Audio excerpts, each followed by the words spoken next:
अब रियलिटी में सबसे पहले बात करते हैं बॉम्बे हाईकोर्ट के एक अहम फैसले की। बॉम्बे हाईकोर्ट ने गोवा सरकार को महादेई वन्य जीव अभयारण्य और उसके आसपास के क्षेत्रों को 3 महीने में टाइगर रिजर्व के रूप में अधिसूचित करने का आदेश दिया है। कोर्ट का यह कदम एक लोकल एनजीओ गोवा फाउंडेशन द्वारा कोर्ट का रुख करने के बाद सामने आया है।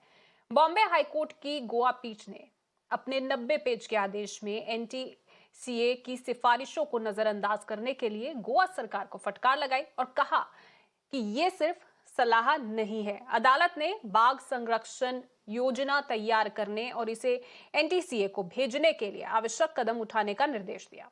कोर्ट ने 12 महीने के अंदर वनवासियों के अधिकारियों का ध्यान रखने और उनका निपटारा करने का भी आदेश दिया। गोवा सरकार ने पहले महादेई वन्य जीव अभयारण्य को बाघ अभयारण्य घोषित करने से इनकार कर दिया था और राज्य वन्य जीव बोर्ड ने कहा था कि यह समय से पहले संभव नहीं है और गैर सरकारी संगठनों ने इस कार्रवाई की निंदा की थी और दावा किया था कि अभयारण्य को बाघ अभयारण्य घोषित करने से कर्नाटक को महादेई नदी से पानी मोड़ने से रोका जा सकेगा। अब भी गोवा के वन मंत्री विश्वजीत राणे ने कहा कि सरकार शीर्ष कोर्ट का दरवाजा खटखटाने से पहले सभी विकल्पों पर विचार कर रही है। उन्होंने दोहराया कि राज्य सरकार राज्य वन्य जीव बोर्ड द्वारा लिए गए निर्णय के साथ खड़ी रहेगी। As far as we are concerned as a state, after discussing with the Chief Minister and also with the other officials, we feel that we should explore other options, and we will be going to the Supreme Court to get relief for the state, because we feel that the relief is a must, because whatever, as per the wildlife sanctuaries, whatever needed to be done then in the last so many years in the respective parts of in the various areas of Madhe has still not been done. The High Court has also directed them to set up anti-poaching camps within 6 months from today, and has also directed that a tiger conservation plan be prepared by the state government and sent to the National Tiger Conservation Authority for approval within a fixed time frame. The High Court today has passed an order and judgment directing the government to notify Madhe Tiger Reserve under Section 38B of the Wildlife Protection Act. We have just got the copy of the order, we are studying it. It will be appropriate to comment on the judgment only upon reading the entire judgment. But the direction seems to be that within 3 months the government should notify this tiger reserve and take all steps which are necessary once it is notified.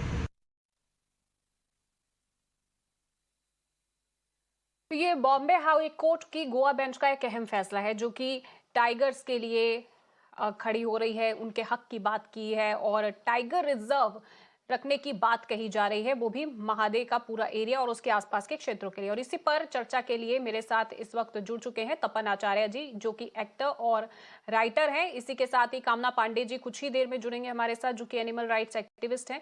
तपन आचार्य जी, मैं आपसे सबसे पहले reaction लेना चाहूंगी। जिस तरीके से Bombay high court ने गोवा सरकार को कहा है कि टाइगर रिजर्व होना चाहिए, और ये फैसला तब आया है क्योंकि 2020 में 4 टाइगर्स की डेथ हो गई थी, उसके बाद पिटीशन भी दाखिल हुई और अब उस पर ये फैसला आया है। क्या कहना चाहेंगे, आपका पहला रिएक्शन?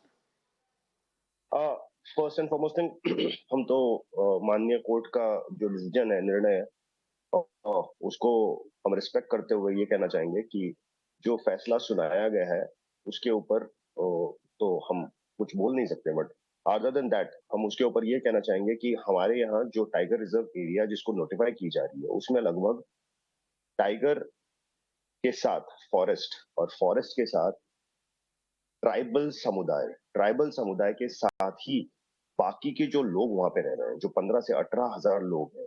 गोवा के कहते हुए ये 15 से 18 हजार लोग बहुत ज्यादा होते हैं, एक बहुत बड़ा संप्रदाय है, उस एरिया में रह रहा है। उनका रिहैबिलिटेशन, उनको दूसरी जगह पे शिफ्ट करना, ये सारे मुद्दे मसले इस वक्त यहाँ पे खड़े हो रहे हैं और इन सब चीजों को 3 से 4 महीने में करना मुझे तो बड़ा मुश्किल लग रहा है, क्योंकि आप अगर जानते हो 1999 में माधे वाइल्ड लाइफ डिक्लेयर की गई थी, उसके बाद भी काफी सारे लोग वहां से रिहैबिलिटेशन, सेटलमेंट, सारी चीजें चल रही है। सो इट इज, इस वक्त मैं ये कहना चाहूंगा कि ये सिर्फ मुद्दा इस वक्त टाइगर रिजर्व फॉरेस्ट का नहीं है, पर टाइगर रिजर्व के साथ जो इंसान वहां पे रह रहे हैं उनका भी ध्यान रखना उतना ही जरूरी है, उतना ही आवश्यक है। जी, बिल्कुल इसीलिए तपन जी कोर्ट ने भी बहुत क्लियरली कहा है कि कोई डिस्प्लेसमेंट नहीं होगी। ये धारणा ना बने कि किसी तरीके की डिस्प्लेसमेंट होगी, लेकिन इसी के साथ ही उन्होंने सरकार को भी कहा है कि ये पूरा उनका जो मामला है उनको सेटल करने का, जो वहाँ पे ट्राइबल्स रहते हैं या कुछ और लोग जो फॉरेस्ट में रहते हैं उन सबको सेटल किया जाए। उसके लिए उन्होंने 12 महीने दिए हैं कि इस सारी चीजों का भी ध्यान रखा जाए। सिर्फ टाइगर रिजर्व की बात नहीं हो रही है, वहां रहने वाले लोगों का भी पूरा पूरा ध्यान रखा जाएगा, ये कोर्ट ने भी कहा है। मैं आपके पास वापस आऊंगी, लेकिन हमारे साथ जुड़े हुए हैं कामना पांडे जी भी जुड़ी हुई है, एनिमल राइट्स एक्टिविस्ट हैं। बहुत बहुत स्वागत है आपका कामना जी। कामना जी, जिस तरीके से हाई कोर्ट ने देखा जाए तो टाइगर रिजर्व की बात की है, टाइगर्स की सुरक्षा की बात हो रही है इसमें, तो आपको क्या लगता है कि इस फैसले के बाद, हालांकि सरकार अभी भी विचार कर रही है कि वे सुप्रीम कोर्ट में जाएंगे, इसके खिलाफ अपील करेंगे और वो पूरे ऑप्शंस ढूंढ रहे हैं, तो आपको क्यों लगता है कि सरकार इसके खिलाफ क्यों है और ये फैसला कितना वाजिब है?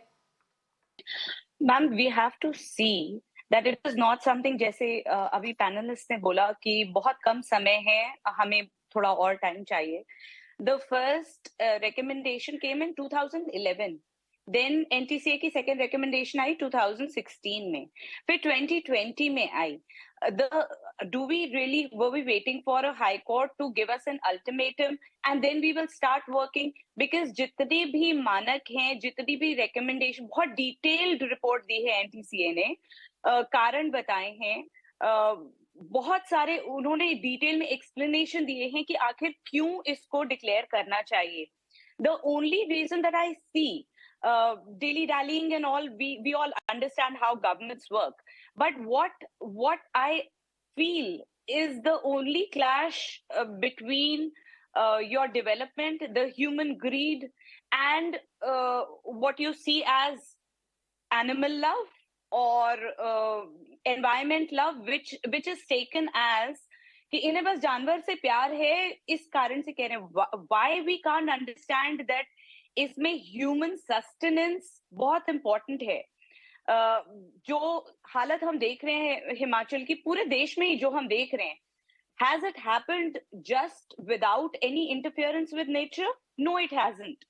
There has been so many studies that have been conducted, but सरकारें अपने immediate gain को देखती हैं, अपने इमीडिएट वोट बैंक को देखती हैं, कारण क्रिएट किए जा सकते हैं। We all know how governments work, there are very smart people who can come up with reasons कि ये कारण है, ये कारण है, ये कारण है।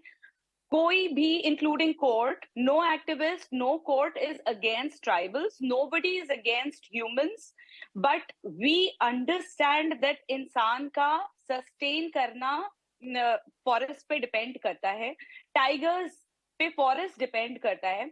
I would just ask your viewers to Google, I can't explain in detail right now, but just Google 14 wolves Yellowstone National Park, आपको समझ में आएगा कि सिर्फ 14 वुल्फ इंट्रोड्यूस करने से उस फॉरेस्ट में पूरा लैंडस्केप चेंज हो गया, रिवर ने अपना रास्ता बदल दिया, जो प्रजातियां विलुप्त हो गई थी उस एरिया से वो वापस आ गई। So it is a cascading effect. To see it as a myopic view of कि ये सिर्फ टाइगर्स का इशू नहीं है, इसमें ट्राइबल्स भी इन्वॉल्व हैं, ये we are talking of an entire the flora, fauna, the mankind, everybody included. Courts ने यूं ही नहीं दे दिया है judgment. There was a lot of discussion done, which is being completely sidelined. The NTCA guidelines, the NTCA recommendations have been all along been completely ignored and flouted. There's a reason, yet they choose to turn a blind eye to it. जिसको सब कुछ पता, उसे क्या ही बताया जा सकता है। तो आप कह रही हैं सरकार ने बार बार इसको इग्नोर किया है। मैं एक और चीज कोट करना चाहूंगी, जो कि माननीय अदालत ने यह भी कहा था कि अगर फॉरेस्ट नहीं है तो कोई टाइगर भी नहीं बचेगा, और अगर टाइगर नहीं है तो फॉरेस्ट भी डिस्ट्रॉय हो जाएंगे, तो दोनों एक दूसरे पर निर्भर हैं। इस तरीके से ये साइकिल चलता रहता है। लेकिन इस बीच सवाल यही खड़ा हो रहा है कि आखिर बार बार जब एनटीसीए ने रिकमेंडेशंस दिए, वो क्यों इग्नोर किए गए, उन पर गौर क्यों नहीं फरमाया गया। मेरा सवाल तपन आचार्य जी आपसे यही है, क्या आपको नहीं लगता कि जितनी बार रिकमेंडेशंस दिए गए थे वो पूरा रिसर्च करके ही दिए गए होंगे, और 2011 से शुरू हुआ है, 2016 में आए, फिर अब 2020 में ये रिकमेंडेशंस दिए गए। कहीं ना कहीं तो सरकार को कुछ एक्शन लेना चाहिए था या एक प्लान ही तैयार कर देते इसको लेकर। इंद्रजीत जी, मैडम, ऐसा है, आप अगर गौर से देखें तो ये जो जनजातियां, जो लोग वहां पे रह रहे हैं, वो कहीं 10 साल से, 20 साल से या 25 साल से नहीं रह रहे हैं। ये लोग यहाँ पे सदियों से बसे हुए हैं। सदियां मतलब ऐसे 100, 200, 300, 400 साल से रह रहे हैं वो। और इतने साल से अगर वहां पे रह रहे हैं, वहां का जनजीवन को साथ में लेके ये लोग चल रहे हैं। वहां पे उन्होंने आज तक कोई डिस्टर्बेंस नहीं की है। यहाँ तक कि वो वाइल्ड लाइफ के पार्ट है। देयर उनका जनजीवन, जो जिनका आदि जीविका जो है, वो पूरी फॉरेस्ट के ऊपर डिपेंडेंट है। वो सारे, it's a inter related ecosystem. जब ये इकोसिस्टम है तो इनके साथ जब डिसीजन लिया जाता है तो ही जाके सरकार is represented for the people. तो मास का जो ओपिनियन लिया जाता है उसके बाद ही सरकार कोई डिसीजन लेती है, ये आपको भी पता है। तो इन सारे मुद्दों के चलते हुए तो आप जानती हैं कि this is a part and parcel of it, कि it is a part and parcel of the system, कि लोगों का वहां पे कुछ हद तक कि वो सारा रिहेबिलिटेशन, रीसेटलमेंट के काफी इश्यूज है, वो वहां से शिफ्ट होके कहाँ जाएंगे। छोटा सा तो गोवा है, हमारा गोवा का वैसा नहीं है कि कोई बहुत बड़ी जगह है, we have a lot of area, we are settled. No, it's a small part of it, and out of which we are talking about 208 square kilometres of the land which is been demanded for tiger reserve forest right now. No one is against tiger reserve forest. We want tiger जी। reserve क्योंकि इसी हिसाब से ecosystem बरकरार रहेगी। But consider, our consideration right now is where this human people will go, where the rehabilitation, but what is the other place where ये सारी चीजें देखी जाएंगी। हम्म, ठीक है। और इसी पर कमेंट करना चाहती हैं हमारे साथ हमारे दूसरी मेहमान भी जो इस वक्त जुड़ी हुई हैं, कामना जी। कामना जी, कहिए आप क्या कहना चाहेंगे?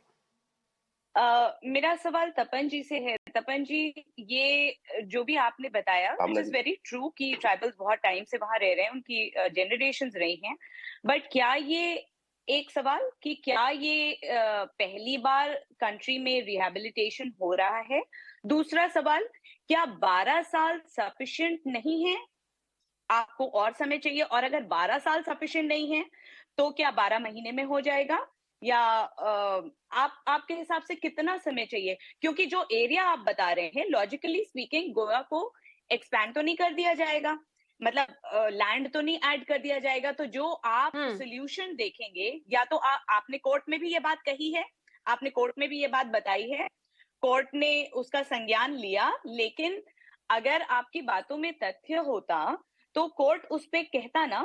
बट यही चीज आप डिली डैलिंग का मेथड यूज कर रहे हैं, या वाकई कोई प्रॉब्लम है जो 12 साल में आप सॉल्व नहीं कर पाए और अगले 12 साल लग जाएंगे? ठीक है। कामना जी के सवाल पे तपन जी, छोटा सा जल्दी से रिएक्शन आपका। जी मैडम जी, ऐसा है ना कि ये सारी चीजें जो फिलोसॉफिकली हो जाएंगी कि जनजीवन, बाघ जीवन, ये सब अच्छी बातें, we go by the books. I would request you to come down and see the ground reality and what is exactly happening in the villages, so you will understand how this people are living. You know, ये इतने सालों से यहाँ पे रह रहे हैं। तपन जी, I have seen enough ground reality. बड़े से बड़ा पोस्ट दे दो, डिफेंस मिनिस्टर का पोस्ट दे दो, फिर भी हमको हमारी शीट कड़ी, जिसको बोलते हैं fish curry and rice, basic reality हमको वही पसंद है जो हमको बेसिक लाइन पे चाहिए। हमको हमारा घर पसंद है, हम जहाँ पे रह रहे हैं वही हमारी मिट्टी की खुशबू, हमको वही पसंद है। हमको दूसरी जगह शिफ्ट होने का कोई इच्छा नहीं है। हम गोवा वाले गोवा में ही रहना पसंद करते हैं, और जहाँ पे रहे हैं, पले बड़े हैं, वहीं पे रहना पसंद करते हैं। ये शिफ्टिंग का मेथड जो है ना, वो हमसे नहीं हो पा रहा है गोवा वालों से। ये सबसे बड़ी समस्या है।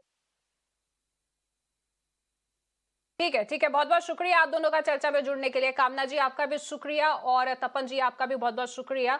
अब देखते हैं कि इस पर गोवा सरकार क्या कदम उठाती है, क्योंकि उनकी तरफ से बयान तो आ गया है कि वे सुप्रीम कोर्ट में जाएंगे, लेकिन बहुत सारे जो उनके जितने भी ऑप्शंस है इसको लेकर वो एक्सप्लोर कर रहे हैं। फिलहाल के लिए आपका इस चर्चा में जुड़ने के लिए बहुत बहुत शुक्रिया। और इसी बीच कुछ और रिएक्शंस भी इस पूरे मामले पर आ रहे हैं। एलओपी है यूरी, उन्होंने क्या कुछ कहा इस पूरे मामले पर, सुनिए जरा। Repercussion of this order will have some repercussions, but first of all, Madai can be saved. This looks as if Madai cannot be saved by the central government or by the state government. The High Court has done justice. The courts are the only way